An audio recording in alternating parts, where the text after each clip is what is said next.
ইউনূস যে সরকার গঠন করেছে এটা অবৈধ, অসাংবিধানিক।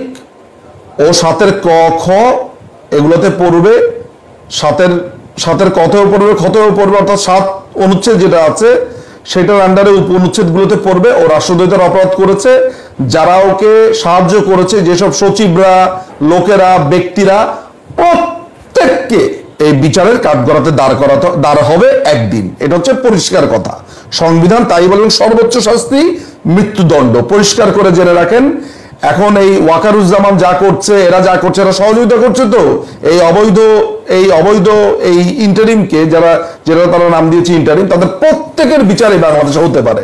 আচ্ছা, দ্বিতীয়ত 106 অনুচ্ছেদ এখানে কোনো ধরনের কার্যকর না, কারণ 106 অনুচ্ছেদ অনুযায়ী কিছু হয় নাই। এই ইউনূসের আন্ডারে যদি কোনো ধরনের ইলেকশন হয়, সেই ইলেকশনে যদি সরকার গঠন হয় নতুন করে, সেটাও অবৈধ।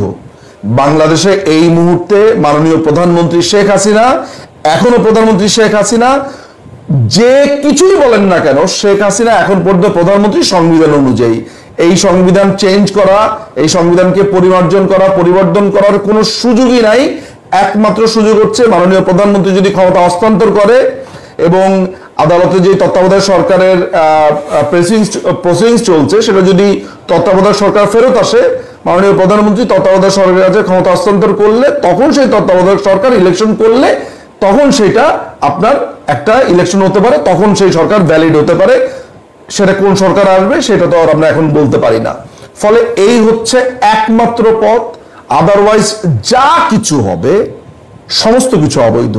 মোস্তাক এখানে এসে বসেছিল, যখন মোস্তাক ক্ষমতা দখল করেছে, সে এসে তার ভাষণে দেখবেন বলেছিল যে জনগণের ইচ্ছা অনুযায়ী আমরা এসেছি, আল্লাহর মর্জি মতো এসেছি। আল্লাহকেও ব্যবহার করে ধর্ম অবমাননা করেছে, আর জনগণের কথা ব্যবহার করেছে। জনগণ তাকে ম্যান্ডেট দিয়েছিল। মোস্তাককে কবে ম্যান্ডেট দিয়েছিল, কবে ভোট হয়েছিল? সুতরাং এই কারণেই বাতিল হয়ে গিয়েছিল, এবং এই বর্তমানে ইউনূস এইভাবে বাতিল হয়ে যাবে। আমার ধারণা আমার এই ভিডিওটার মাধ্যমে পরিষ্কারভাবে আপনারা বুঝতে পেরেছেন, এই যে জামাতের আইনজীবী মনির, শিশির মনির যা বলেছে, ও আইন না বোঝার ফলে হয়েছে। ছোট মানুষ কি বলতে কি বলে ফেলেছে।